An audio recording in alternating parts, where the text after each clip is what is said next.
नमस्ते नमस्ते। और हमार ठीक बाबे बतावा हमरो ठीक बा। का हाल बा? बढ़िया बा हो दीदी, आपन बतावा। हमारो ठीक बा। ई बतावा बुलाइली का नहीं का? बोलाई ला। ठीक बा। ए कल्लू ओए जल्दी आओ राजा। अरे राजा ने कहो का भा रजवाड़ी खत्म हो गए पगलो। कब से हो?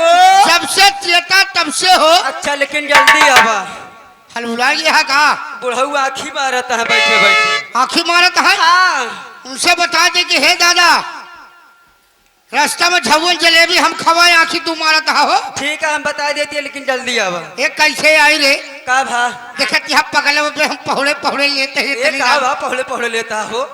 यह देवी देवता का नाम रे। ए देवी देवता का नाम लाई के जल्दी से आवा। बस और ये हूँ क्या है आ रहा हूँ। हाँ, हाँ। आ रहा हूँ आ रहा हूँ। आ जाओ।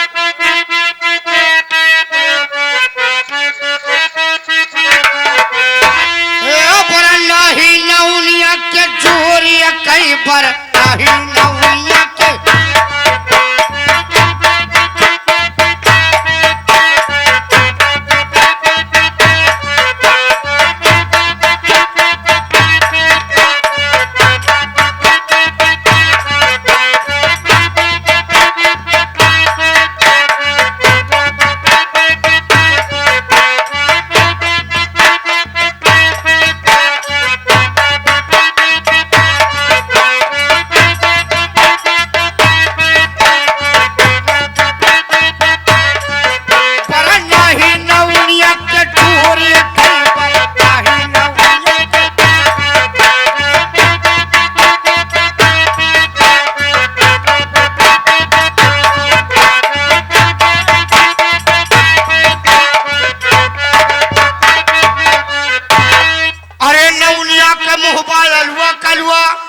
तो हर कैसे बा?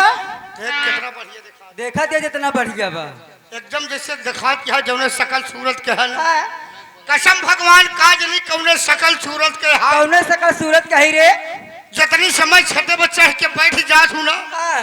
जब तोहका हम नीचे से देखी थे तब इतना कलुई दिखात हूँ, इतना कलुई तो दिखा। देख अपन चेहरा देख शीशा में लेके।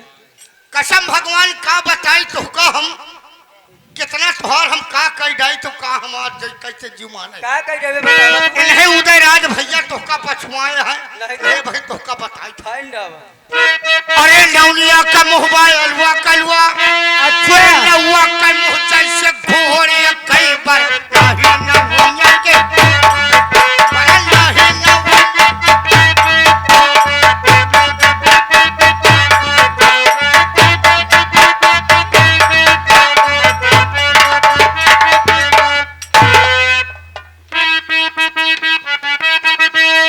नौनिया का आँख बाय हुरी कुरी एकदम तोर जैसे बिलारी का तो देखा। हर कैसे बा गट्टाऊ हो? का भय है रे? कुछ कुछ बा कहा से लेके। का भय है हमार का भय? अरे नौनिया का आँख बाय हुरी कुरी। अच्छा। अरे नौवा का आँख जैसे चूहरी कई बार नहीं नौनिया के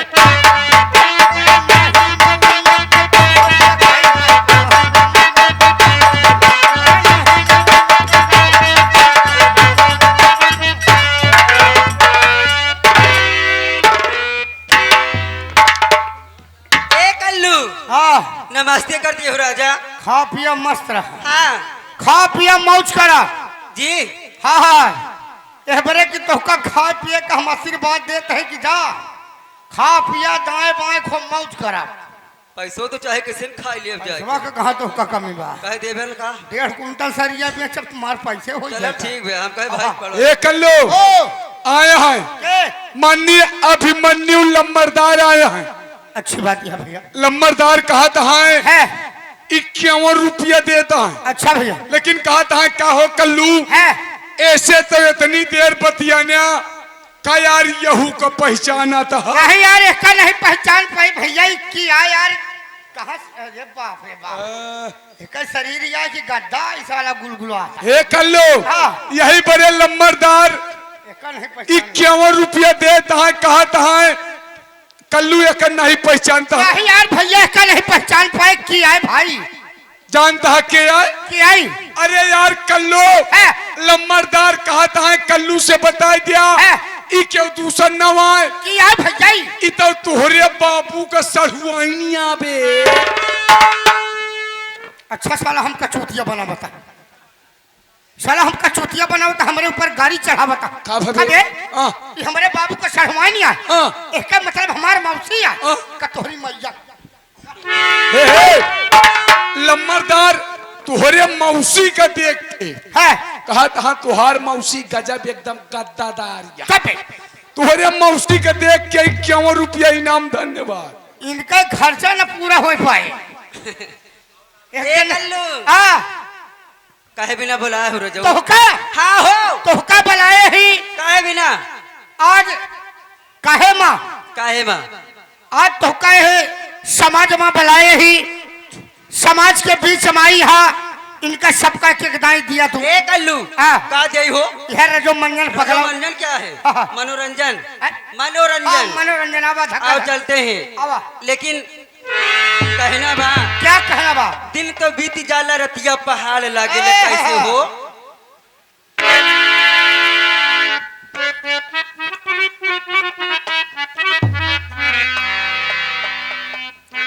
हेलो देखो हमारे मास्टर क्या कह रहे हैं। क्या कहता है मास्टर साहब? ओ सेजिया सुतई बारे सैयारी सियाई गईले हो सेजिया सुतई बारे सैयारी सियाई गईले अरे हमसे कोहाई गईले ना।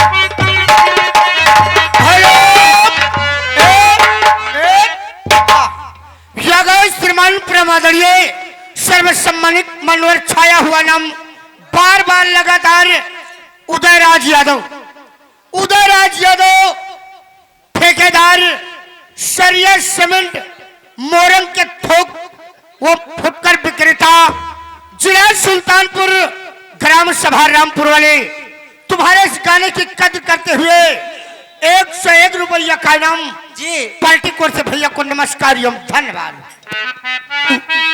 हेलो मास्टर ये दीवांश सेठ भैया। अच्छा छोटा सा मुन्ना कहा था कल्लू के मौसी का देख के एकदम बौरा ना है। ये 21 रुपया इनाम लाख लाख धन्यवाद। कैदा बौराई नहीं लेके खर्चा पानी चला और नंबर लगा ले जाए। कल्लू के मौसी कहा था देता ही ही रोज लगावे घर में घाट कबोना परे आवाजाही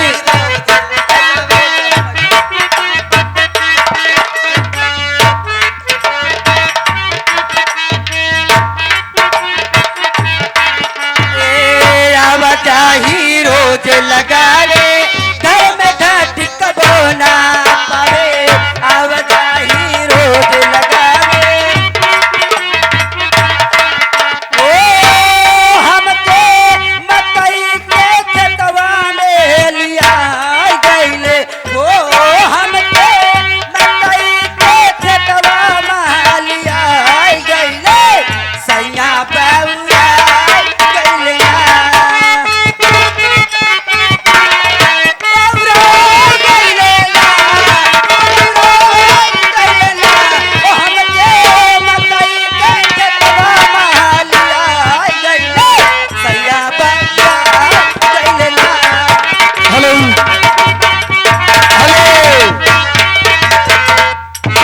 माननीय हमारे राजकुमार भैया तिलोकपुर निकट मुंशीगंज, ये भैया जी की तरफ से 51 रुपए का पुरस्कार। धन्यवाद चाचा जी। हेलो जैसे कलवी भवानी वैसे मकर का हेलो जैसे कलवी भवानी वैसे मकर का अक्षत का भा लिया गए मानवर श्रीमान प्रमादनीय सर्वसम्मानित फिर वही छाया हुआ नाम बार बार लगातार उदयराज यादव।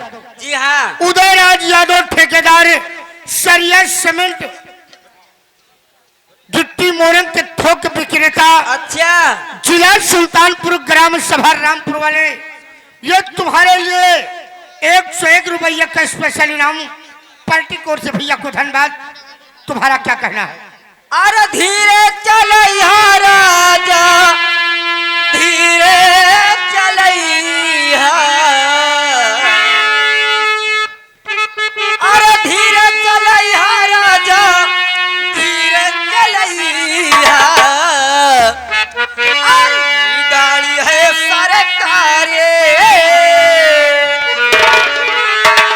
गाड़ी है सरकारी हो बालम कानी धीरे चलैया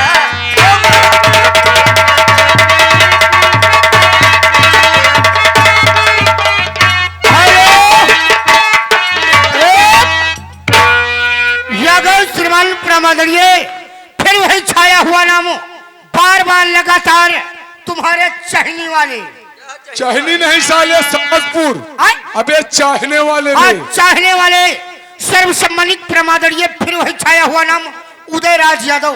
हाँ उदयराज यादव ठेकेदार सरिया सीमेंट गिट्टी मोरंग के थोक विक्रेता हाँ हाँ ग्राम जिला सुल्तानपुर ग्राम सभा रामपुर वाले, फिर तुम्हारे लिए 101 रुपया का स्पेशल इनाम पार्टी कोर से भैया को नमस्कार एवं धन्यवाद। हेलो, ये दीपक का लड़का दीवांशु भैया, दीपक का लड़का दीवांशु भैया जी 11 रुपया देता है काहे बदे?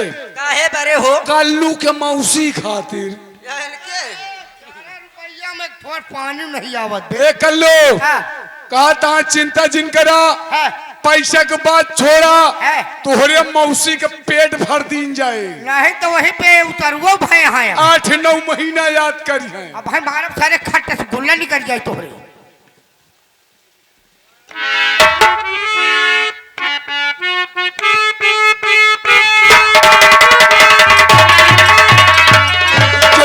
मोरे सैयाले हारल बावे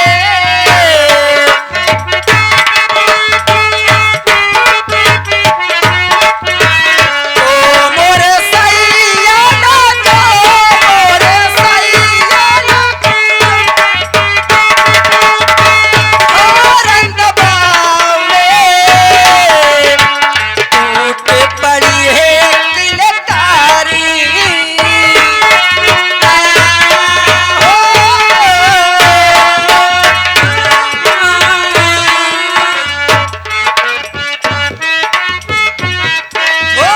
टूट पड़ी है किलकारी हो मालम कानी धीरे चलैया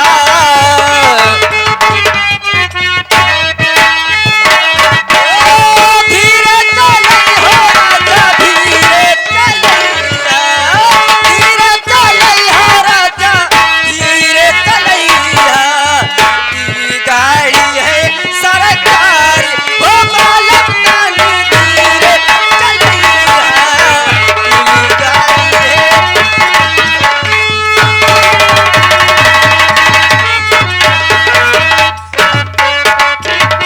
हेलो, छोटे माननीय हमारे छोटे लाल भैया, छोटे लाल भैया ये 15 रुपए इनाम धन्यवाद। हमका लगा था लाख सिणाए गए है कहा बैठिए सल लील नहीं पावा था। साला हड़प्पा ठेसरा यार। छोटे लाल भैया 15 रुपए का इनाम धन्यवाद बड़े भैया को। ए मास्टर अरे कबहू रतिया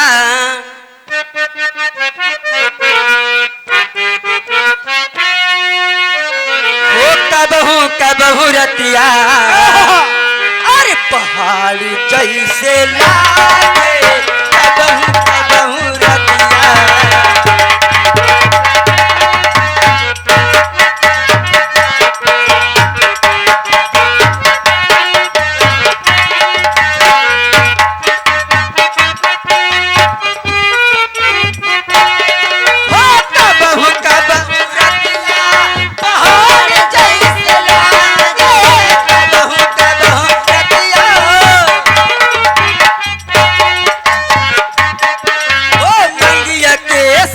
सिंदूरवा ओ मंगिया के सिंदूरवा अंगार जैसे लागे लागे लागे मंगिया के सिंदूरवा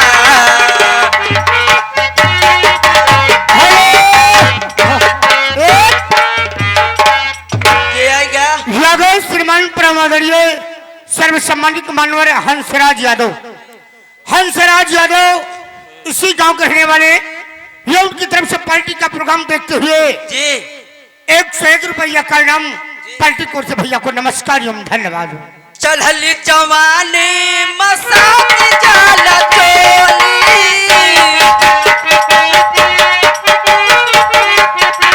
ओ चढ़ली जवानी मसाक जाल चोली चढ़ली जवानी छोटे छोटे जो बना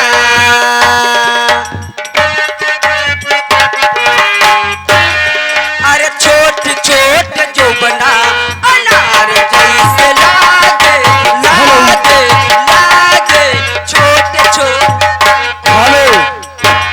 हाँ भैया, घर मालिक भैया अगर हमारी आवाज आपके कानों तक पहुंच रही हो तो भैया मंच के बगल अतिथि लोग आए हैं।